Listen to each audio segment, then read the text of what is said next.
Bonjour. Le capitalisme a transformé notre monde. Il a sorti des centaines de millions de personnes de la pauvreté, il a apporté des innovations incroyables et permis des niveaux d'efficacité jamais vus dans l'histoire. Mais il a aussi ses problèmes, les inégalités croissantes, la destruction écologique et les bulles financières. Parfois, on a le sentiment que l'économie ne profite qu'à une minorité. Alors, est-ce que la solution, c'est de retourner à des modèles socialistes centralisés comme l'URSS ou d'autres expériences? Ces régimes ont voulu corriger les excès du capitalisme, mais souvent en sacrifiant ses avantages. L'innovation, la souplesse, la productivité. Alors quoi?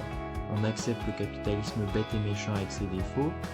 Ou bien est-ce qu'il existe une troisième voie? Eh bien oui, il existe une alternative. Vous l'avez deviné, c'est le thème de cette vidéo. C'est l'économie collective. La première partie du puzzle, c'est l'union de crédit pour comprendre l'économie collective. Elle remplace les banques. Donc, les banques, on les critique souvent.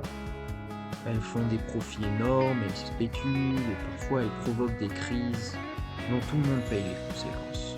Mais soyons clairs, on ne peut pas se passer des banques. En tout cas, on ne peut pas se passer de leur fonction.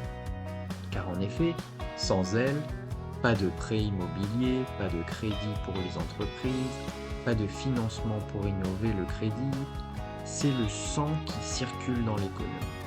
La vraie question, ce n'est pas a-t-on besoin des banques, mais plutôt qui contrôle les banques et au bénéfice de qui? Eh bien, si on imaginons pourquoi a-t-on besoin des banques? Eh bien, on a besoin des banques. Imaginez une communauté sans banque. Cela voudrait dire que chacun garde son argent sous son matelas. Résultat, impossible de financer une nouvelle entreprise, d'acheter une maison, impossible de mettre en commun l'épargne pour créer quelque chose de plus grand. La banque joue donc un rôle essentiel. Elle collecte l'épargne, elle le transforme en crédit et elle distribue ce crédit là où il est le plus utile. Sans ce mécanisme, l'économie reste bloquée. Le problème des banques classiques, c'est qu'elles fonctionnent avant tout pour leurs actionnaires, les gens qui ont mis l'argent au départ. Leur objectif principal, c'est de maximiser le profit. Résultat, elles préfèrent parfois spéculer plutôt que financer l'économie réelle. Elles prêtent surtout là où le rendement est le plus élevé, pas là où la communauté en a besoin. Et, en cas de crise, c'est souvent la collectivité qui doit les sauver. Et donc, les unions de crédit, c'est une alternative, c'est une autre logique. Elles remplissent exactement la même fonction, elles collectent l'épargne et elles donnent du crédit, mais avec une énorme différence. Elles appartiennent à leurs membres. Chaque client est aussi copropriétaire. Une personne, c'est-à-dire une voix, peu importe la taille de son compte en banque. Leur mission n'est pas de maximiser le profit pour des actionnaires invisibles, mais de répondre aux besoins de leurs membres et de leur communauté. Elles financent l'économie réelle, logement, PME locales, projets communautaires et pas seulement la spéculation. Certaines unions de crédit vont même plus loin. Elles réinvestissent une partie de leurs bénéfices dans la recherche et le développement collectif. C'est le cas du groupe coopératif Mondragon en Espagne. Résultat, l'innovation n'est pas guidée par des fonds d'investissement qui cherchent un retour rapide, mais par les besoins de la communauté elle-même. L'autre pièce du puzzle, c'est les coopératives. Les coopératives, qu'est-ce que c'est? Eh bien, c'est une société possédée par ses employés. Donc pour qu'une activité économique marche, il faut trois choses: l'éducation, le capital et la technologie. Dans le capitalisme, le capital est contrôlé par les investisseurs et ce sont eux qui prennent les décisions. Résultat, les travailleurs sont souvent considérés comme des coûts à réduire. La coopérative renverse cette logique.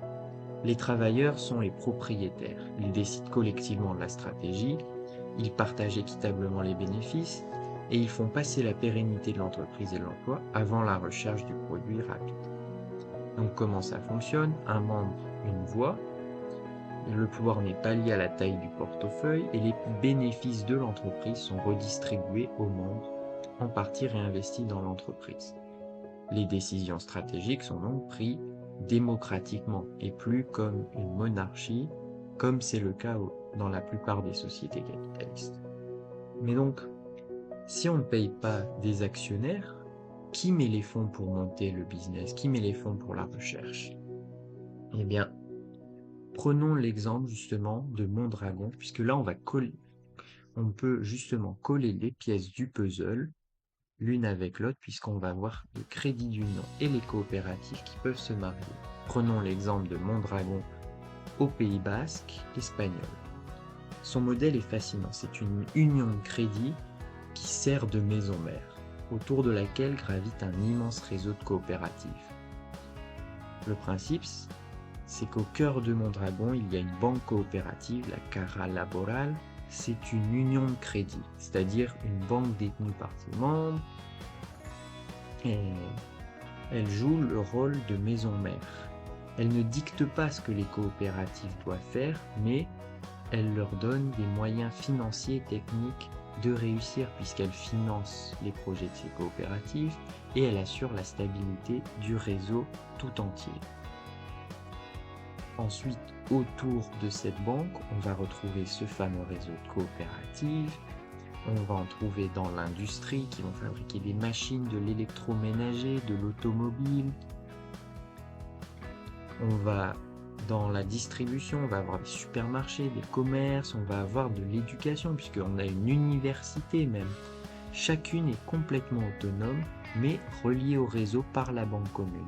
Résultat, quand une coopérative est en difficulté, la banque et les autres coopératives l'aident à se redresser. C'est un système de solidarité économique. Contrairement aux multinationales classiques où si une filiale tombe, les salariés sont abandonnés. Ici, on trouve des solutions collectives. Et ce que vous pouvez observer, c'est que du coup, Mondragon a tous les avantages des grosses corporations qui peuvent écraser les petits business aujourd'hui, puisqu'ils ont l'avantage de la taille, mais sans sacrifier l'autonomie des gens qui travaillent là. Et ce n'est pas tout. La maison mère finance aussi un centre de recherche et développement commun. Plutôt que chaque coopérative dépense seule dans son coin, elle met en commun une partie de leurs profits. Résultat, elles innovent en continu, elles restent compétitives à l'international et l'innovation profite à tout le réseau, pas seulement à une poignée d'actionnaires. Et donc, tout ça, c'est très beau. Il y a effectivement Mondragon qui est par exemple une méga corporation de coopératives qui génère un chiffre de plus de 11 milliards. Et si vous regardez la liste sur Internet, vous allez voir qu'il y a énormément de coopératives qui génèrent plusieurs milliards de profits. Mais ça, c'est des sociétés individuelles. Et si on appliquait ce modèle à toute une économie, eh bien figurez-vous que ça s'est déjà fait en Europe, que c'est le cas actuellement, et que ça marche extrêmement bien. L'Émilie-Romagne, qui est dans le nord de l'Italie du coup, a une longue tradition de solidarité. Au XIXe siècle déjà, des paysans et des artisans pauvres s'unissaient pour créer des coopératives agricoles de consommation et de crédit. Et dans les années 1950, après la guerre, cette culture coopérative a été relancée et soutenue par les autorités locales. La région, longtemps gouvernée par la gauche, a vu dans les coopératives un outil de reconstruction et de démocratie économique. Et donc, quelles lois ils ont passées? Parce que c'est ça qui nous intéresse. Qu'est-ce qu'on peut reproduire chez nous? Eh bien, ce qui fait la force, c'est son cadre légal tout d'abord. Donc, la Legge Marcora, loi Marcora, date de 1985 et son objectif principal est de soutenir les reprises d'entreprises par leurs travailleurs, des worker buyout, et de favoriser la conversion d'entreprises en difficulté en coopérative de travailleurs ou sociale. En effet, les travailleurs peuvent par exemple toucher des avances sur leur chômage et des aides si justement ils réinvestissent dans leur compagnie. Cela a évité un phénomène qu'on a vu partout en Europe qui est la délocalisation, où l'entreprise délocalise en Chine et laisse les communautés locales dévastées. Ici, ça ne s'est pas fait. C'est les gens qui ont repris eux-mêmes l'entreprise et qui l'ont fait marcher.